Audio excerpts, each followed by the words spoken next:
नमस्कार दोस्तों, सीटेट 21 जनवरी 2024 को होने वाली परीक्षा की तैयारी के क्रम में ये आपकी ईवीएस की क्लास है। और यहाँ पर आपके साथ ईवीएस की पेडागोजी भी डिस्कस की जाएगी जो कि प्रीवियस ईयर में पूछी गई है। तो अलग अलग जो टॉपिक है आपके इम्पॉर्टेंट टॉपिक या फिर कहें कि जो आपके सिलेबस में टॉपिक है उसी के अकॉर्डिंग क्लास चलाई जा रही है। और पिछले क्लास में आपका जो टॉपिक है आवास यानी कि शेल्टर नाम के टॉपिक से जितने भी प्रीवियस ईयर के क्वेश्चन आए हुए हैं वे आपके साथ डिस्कस किए गए। और इस क्लास में आपके साथ डिस्कस किया जाएगा एक अलग टॉपिक जिसका नाम है पेड़ पौधे एवं जंतु। इस टॉपिक से किस प्रकार के प्रश्न आपके एग्ज़ाम में बनते हैं और आने वाली परीक्षा में बनेंगे इसके विषय में बात करेंगे। और साथ ही साथ यहाँ पर इस टॉपिक से जितने भी प्रश्न हैं सारे के सारे प्रश्न आपके साथ डिस्कस किए जाएंगे। तो पहला प्रश्न जैसा कि आप लोग यहाँ पर देख पा रहे होंगे, पहला प्रश्न है नीचे दिए गए जीवों के समूह में से किनकी दृष्टि श्रेष्ठ होती है तथा वे मनुष्यों की तुलना में 4 गुना अधिक दूरी की वस्तुओं को देख सकते हैं। आपको बताना है ये कुछ जंतुओं के नाम दिए गए हैं और आपसे पूछा गया है कि कौन सा ऐसा जीव समूह है जिसकी दृष्टि जो है श्रेष्ठ होती है और मनुष्य की तुलना में 4 गुना अधिक दूरी तक वे वस्तुओं को देख सकते हैं। तो यहाँ पर राइट आंसर आपका हो जाएगा चील, गरुड़, गिद्ध। ये जो है जीव चील, गरुड़ और गिद्ध इनकी दृष्टि मनुष्य की तुलना में 4 गुना अधिक होती है। Right answer option number D आप लगा देंगे। और ये चीज़ें आपको याद करने वाली हैं, आपको याद रखना है कि इनकी जो दृष्टि होती है वो तेज होती है। आगे ऐसे भी प्रश्न आपको मिलेंगे जिसकी कि सुनने की क्षमता ज़्यादा तेज होती है। यहाँ पर देखेंगे देखने की क्षमता आपसे पूछा गया है, अगले प्रश्न में डिस्कस करेंगे। अभी प्रश्न आगे आएगा जिसमें कि आपसे पूछा जाएगा कौन सा ऐसा जीव है जिसकी सुनने की क्षमता बहुत तेज होती है। इसके बाद देखेंगे अगला प्रश्न क्या पूछ रहा है। तो अगला प्रश्न है घटपर्णी पौधे यानी कि नेफेंथीस एक पौधा है जिसके बारे में यहाँ पर आपसे पूछ रहा है। इस पौधे की क्या विशेषता है, कैसे आप पहचानेंगे इस पौधे को, इसके बारे में आपको पढ़ना है। ये आपके सिलेबस में इस पौधे का जिक्र है और इस पौधे से कई बार प्रश्न आपके एग्ज़ाम में पूछे गए हैं। तो घटपर्णी जो पौधा होता है वो मेढक, कीड़े मकोड़े और चूहे ऐसे जो जंतु होते हैं, छोटे जंतु, उनको चालाकी से फंसाकर खा जाता है। यहाँ पर यही आपका राइट आंसर हो जाएगा ऑप्शन नंबर डी।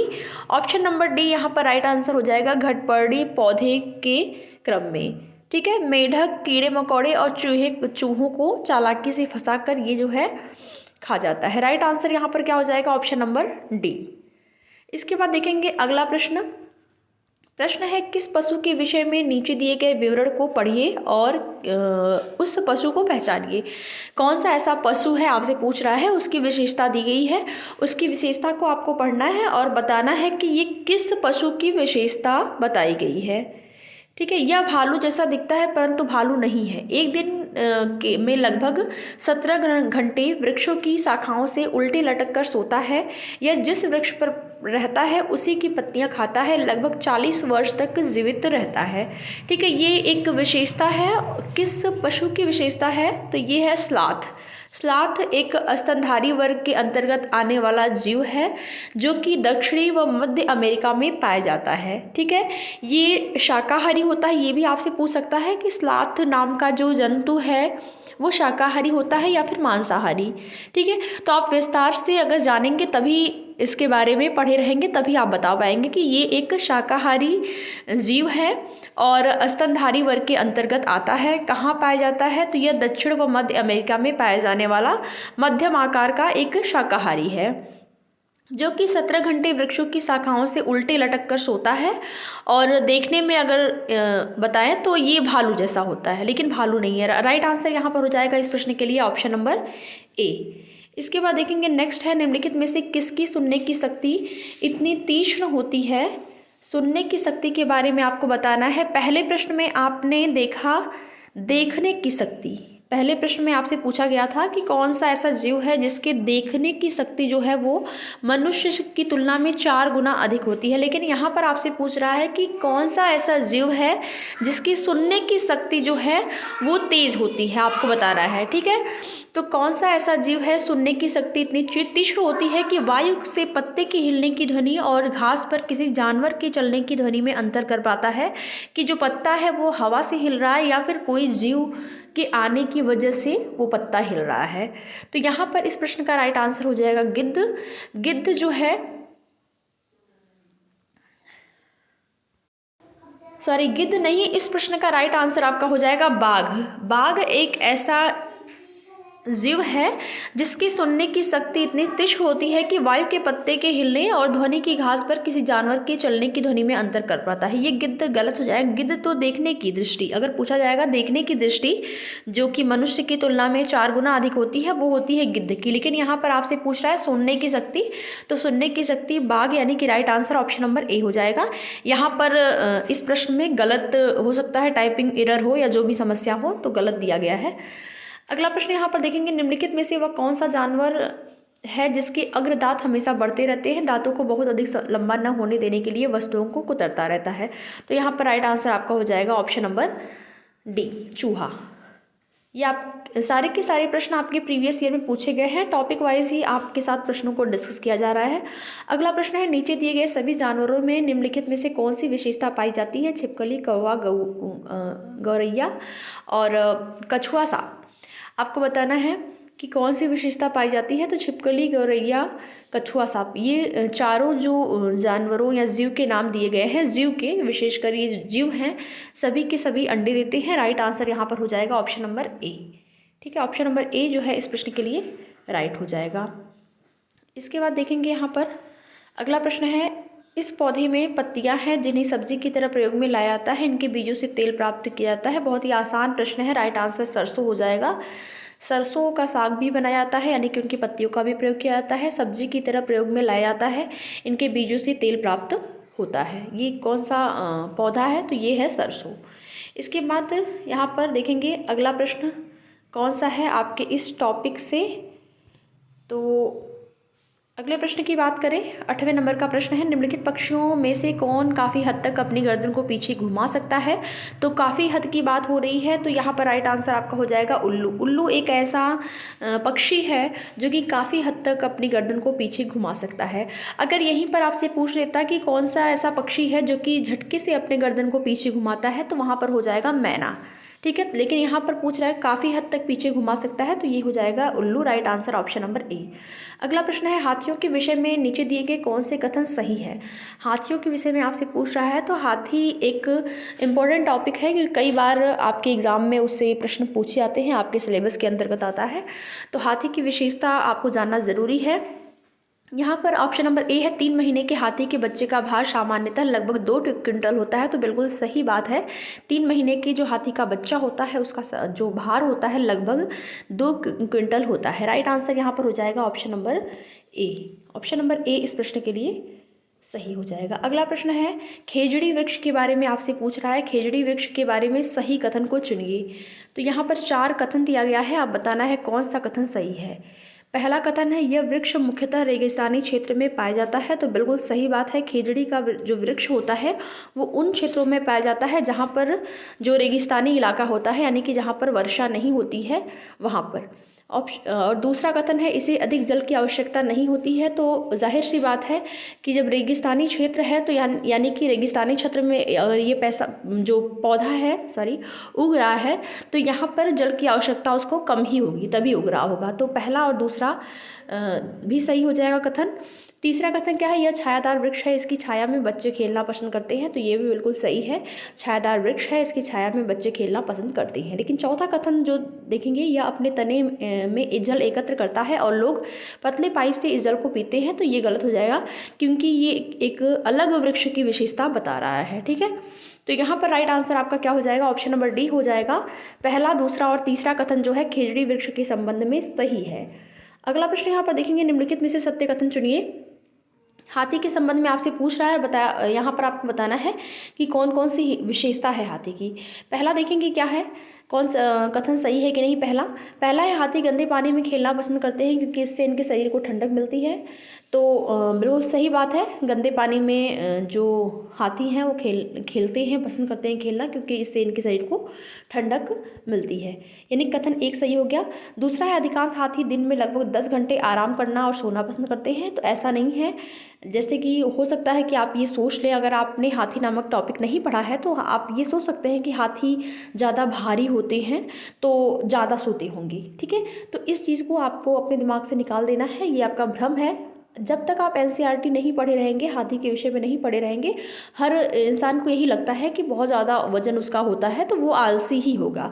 तो आलसी नहीं होता है, बिल्कुल गलत है, दूसरे को काट देंगे। तीसरा कथन है 3 महीने के हाथी के बच्चे का वजन लगभग 200 किलोग्राम होता है। तो ये सही है, 200 किलोग्राम यानी कि यहाँ पर 2 क्विंटल होता है 3 महीने के हाथी के बच्चे का वजन। पिछले प्रश्न में आपने देखा केवल एक ही पर्टिकुलर यहाँ पर पूछा गया था, एक पर्टिकुलर इसी चीज़ को देकर तीसरे वाले कथन को, तो यहाँ पर तीसरा वाला कथन आपका सही हो जाएगा।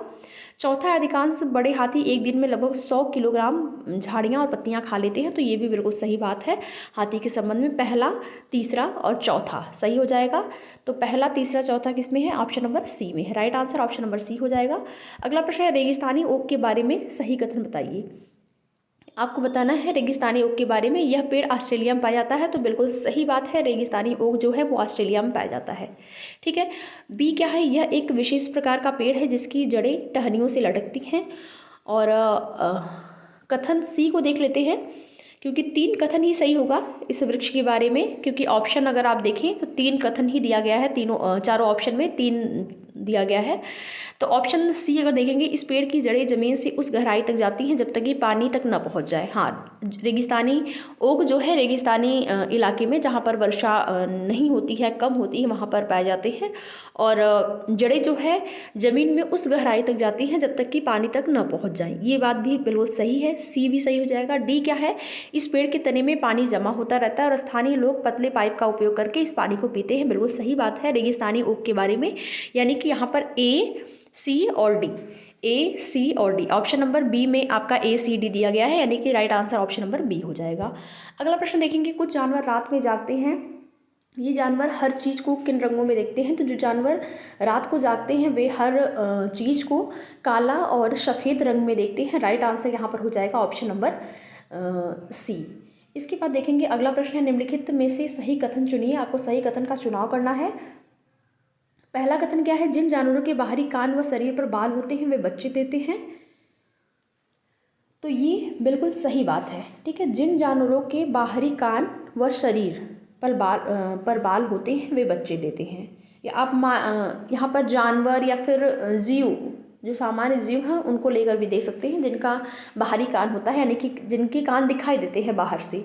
ठीक है, ऐसा नहीं है कि होल या छिद्र जैसे कान होते हैं, तो वो नहीं, जिनके कान बाहर से दिखाई देते हैं और शरीर पर बाल होते हैं वे बच्चे देते हैं। बिल्कुल सही बात है, यानी कि ये आपका कथन सही है। लेकिन आपको इसमें 2 कथन चुनना है, कौन सा सही है ऑप्शन के अकॉर्डिंग। तो ऑप्शन नंबर बी है, जिन जानवरों के बाहरी कान व शरीर पर बाल नहीं होते हैं वे अंडे देते हैं।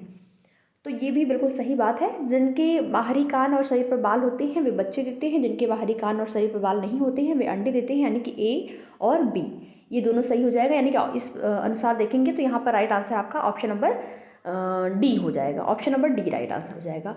अगला प्रश्न है, रात में जागने वाले जानवर हर चीज़ को किस रंग में देखते हैं। तो काली और सफ़ेद में देखते हैं। सेम वही प्रश्न आपका रिपीट हुआ है, अभी आपने देखा। तो राइट आंसर यहाँ पर हो जाएगा ऑप्शन नंबर सी। अगला प्रश्न है, हाथियों के झुंड के बारे में सही कथन को चुनना है। हाथियों से संबंधित तीसरा प्रश्न आपको देखने को मिला है। और देखेंगे पहला कथन क्या है, हाथियों के झुंड में केवल हथिनियाँ और 14-15 वर्ष के बच्चे ही रहते हैं। तो ये बिल्कुल सही बात है, जो हाथियों का एक झुंड होता है उसमें केवल हथिनियाँ और उनके 14-15 वर्ष के बच्चे होते हैं। जब उनकी उम्र 14-15 वर्ष से अधिक हो जाती है, यानी कि 15 वर्ष से अधिक होती है, तो वो इस झुंड को छोड़ देते हैं। ठीक है, जो बच्चे होते हैं उनके, वो इस झुंड को छोड़ देते हैं। तो आपका पहला जो है वो बिल्कुल सही हो जाएगा। तो सही हो जाएगा, तो पहला कथन आपका सही है। दूसरा कथन देखेंगे, हाथियों के एक झुंड में किसी एक ही परिवार के सदस्य होते हैं। तो बिल्कुल ऐसी ज़रूरी नहीं है कि एक ही परिवार के सदस्य होंगे। दूसरा आप काट देंगे, बी आप कट कर देंगे, ये कथन गलत है। सी है, झुंड की सबसे बुजुर्ग हथिनी ही पूरे झुंड की नेता होती है। तो बिल्कुल सही है, जो सबसे बुजुर्ग हथिनी होती है वही झुंड की नेता होती है। राइट आंसर यहाँ पर हो जाएगा ए, सी, क्योंकि आपको 2 ही सेलेक्ट करना है और ये 2 ही जो है हाथियों के झुंड के संबंध में सही है। ए सी राइट आंसर यहाँ पर हो जाएगा ऑप्शन नंबर सी। अगला प्रश्न देखेंगे, निम्नलिखित में से जीवन प्रक्रियाओं का कौन सा युग्म पेड़ पौधे और जीव जंतुओं दोनों में मिलता है। आपको बताना है क्या ऐसा है, प्रजनन और भोजन बनाना। तो भोजन बनाना सब जीव जंतु पेड़ पौधे सब में तो होता नहीं है, ठीक है, तो इसको गलत कर देंगे। दूसरा है प्रजनन और अंकुरण, वृद्धि और अंकुरण, ये भी यहाँ पर आपसे पूछ रहा है पेड़ पौधे और जीव जंतु दोनों में ही मिलता है। तो वृद्धि और प्रजनन एक ऐसा यहाँ पर जीवन प्रक्रिया है जो कि दोनों में होती है, जीव जंतु और पेड़ पौधों में भी, यानी राइट आंसर ऑप्शन नंबर यहाँ पर हो जाएगा सी। अगला प्रश्न है, भारत का राष्ट्रीय पशु, आप सभी को पता है राष्ट्रीय पशु की बात करें अगर, तो ये आपका राइट आंसर हो जाएगा बाघ, ऑप्शन नंबर सी। तो इस टॉपिक से टोटल 18 प्रश्न आपके साथ डिस्कस किए गए। अगर आपको वीडियो पसंद आए तो लाइक शेयर जरूर कर दीजिएगा, और आपको अगर डेली प्रैक्टिस सेट और जो भी प्रीवियस ईयर के क्वेश्चन है अगर आप लगा रहे हैं तो इतनी गारंटी है कि आप CTET क्वालिफाई कर जाएंगे। हाँ, बहुत ज़्यादा भले आप अच्छे नंबर नहीं लेकर आ पाए, 130 प्लस 135 प्लस नहीं आ पाया, लेकिन इतना तो है कि 100 या 100 प्लस ही आप लाएंगे, 100 प्लस आप लाएंगे, क्योंकि ये एक शिक्षक पात्रता परीक्षा है। तो इसमें आपको केवल क्वालिफाई ही होना है, ऐसा नहीं है कि बहुत ज़्यादा नंबर, वो तो अच्छी बात है ज़्यादा नंबर आपके आते हैं, लेकिन सबसे ज़्यादा ज़रूरी यहाँ पर क्वालिफाई होना ही है। तो वीडियो में लास्ट तक बने रहने के लिए आप लोगों का बहुत बहुत धन्यवाद।